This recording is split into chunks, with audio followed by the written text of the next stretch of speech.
नमस्कार Rohit. Piyush academy digital दुनिया podcast में आपका स्वागत है। आज हम बात कर रहे हैं साइबर खतरों के टर्मिनेटर वर्जन की, यानी एआई संचालित हमलों की। ऐसा लगता है जैसे पुराने जमाने के चोर अब हाईटेक रोबोट बन गए हैं। बिल्कुल अदिति। पहले हैकर वो इंसान होता था जो देर रात तक कॉफी पीकर अपनी कटी फटी टी शर्ट में कोड लिखता था। अब जैसा कि रिपोर्ट में कहा गया है, हैकर इंसान नहीं है बल्कि एक 24/7 बिना थके अटैक करने वाला एआई पावर्ड सिस्टम है। ये तो ऐसा हो गया कि हम अपनी सुरक्षा के लिए 8 घंटे की शिफ्ट कर रहे हैं और सामने वाली मशीन ओवरटाइम पर है। सही कहा। और सबसे बड़ा बदलाव आया है फिशिंग में। याद है, पहले हमें नाइजीरिया के प्रिंस का एक टूटा फूटा अंग्रेजी वाला ईमेल आता था जिसमें स्पेलिंग की गलतियां होती थी। हम तुरंत पहचान लेते थे। वो गरीब प्रिंस। लेकिन अब एआई ने हमारी फिशिंग पहचान करने की क्षमता को खत्म कर दिया है। रिपोर्ट बताती है कि एआई हमारे social media, LinkedIn profile, online activity सब पढ़कर पर्सनलाइज्ड फिशिंग मेल बनाता है। ये तो जासूसी हो गई। सोचिए, अगर एआई को पता है कि आप हाल ही में किस बैंक या किस रेस्टोरेंट में गए हैं और वो उसी टोन में ईमेल भेजता है, प्रिया अदिति, हमने देखा कि आपने कल हमारे आउटलेट पर ये चीज़ ऑर्डर की थी, आपका बिल यहाँ देखें, आप कैसे बचेंगी? ये केवल व्यक्तिगत ईमेल नहीं भेजता, बल्कि ये उस भाषा की बारीकियों को भी पकड़ता है जो हम अक्सर इस्तेमाल करते हैं। यानी अब ये पहचानना मुश्किल हो गया है कि कौन सा ईमेल असली है और कौन सा एआई द्वारा बनाया गया साइबर जाल। हमें अब हर ईमेल को शक की निगाह से देखना पड़ेगा, जैसे हम अपने पड़ोसी को देखते हैं। और इस एआई क्राइम का दूसरा सबसे खतरनाक टूल है डीप फेक, आवाज़ या वीडियो की नकल बनाना। रिपोर्ट में यूरोपियन कंपनी का उदाहरण दिया गया है, जहां सीईओ की नकली आवाज़ बनाकर करोड़ों ट्रांसफ़र करवा दिए गए।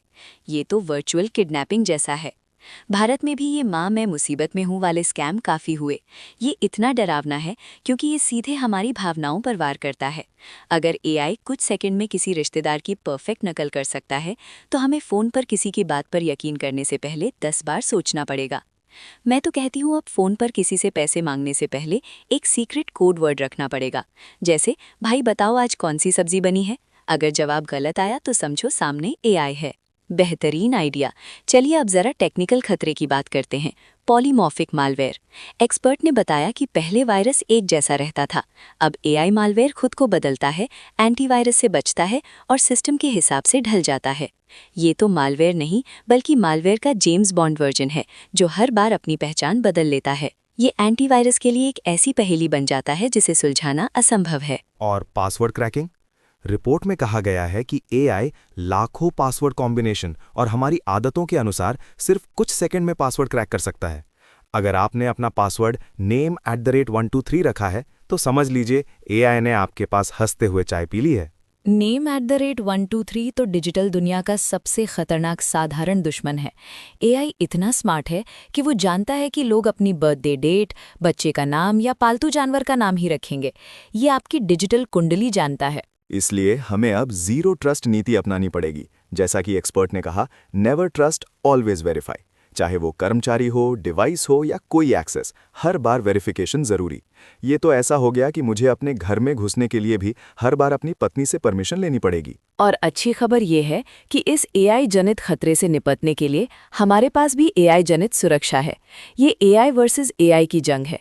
एक एआई अटैक कर रहा है और दूसरा एआई ये पहचान रहा है कि कौन सा व्यवहार सामान्य है और कौन सा अजीब। बिल्कुल, इसे बिहेवियरल एनालिसिस कहते हैं।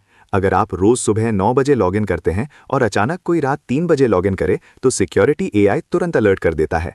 ये तो ऐसा है कि हमारा एआई दरवाजा हमारे डिजिटल व्यवहार को देखकर तय करता है कि हमें अंदर आने देना है या नहीं। यानी अब हमें अपने डिजिटल बिहेवियर को भी अनुशासित रखना होगा। रात 3 बजे अचानक लॉगिन करके अपने सिक्योरिटी एआई को परेशान ना करे। और आम जनता के लिए एक्सपर्ट के टिप्स बहुत क्लियर हैं। मजबूत और unique password, 2 factor authentication, 2FA तो अब डिजिटल दुनिया की टीकाकरण है, लगवाना ही पड़ेगा। साथ ही अज्ञात लिंक पर क्लिक ना करें और सबसे महत्वपूर्ण, सोशल मीडिया पर ज़्यादा पर्सनल जानकारी शेयर ना करें। अगर आप एआई को अपनी पूरी लाइफ स्टोरी मुफ्त में दे देंगी, तो वो उसी का इस्तेमाल करके आपको फिश करेगा। यानी सोशल मीडिया पर अपनी छुट्टियों की लोकेशन और अगले 5 साल का प्लान शेयर करना बंद करें। डीप फेक या वॉइस स्कैम से बचने के लिए पैसा भेजने से पहले हमेशा वॉइस या वीडियो कॉल पर वेरीफाई करें। अपनी माँ की आवाज़ पर भी शक करना ज़रूरी है। यही समझदारी है। एआई को रोकना संभव नहीं है, लेकिन समझदारी से इस्तेमाल ही सुरक्षा है। डिजिटल दुनिया में सुरक्षित रहने का एकमात्र तरीका है उस टेक्नोलॉजी को समझना जो हमें खतरा दे रही है और उसी टेक्नोलॉजी का इस्तेमाल अपनी सुरक्षा के लिए करना। शानदार चर्चा अदिति। तो दोस्तों, एआई खतरा भी है और हमारी सुरक्षा कवच भी। बस हमें सही बटन दबाना आना चाहिए। मिलते हैं अगले एपिसोड में।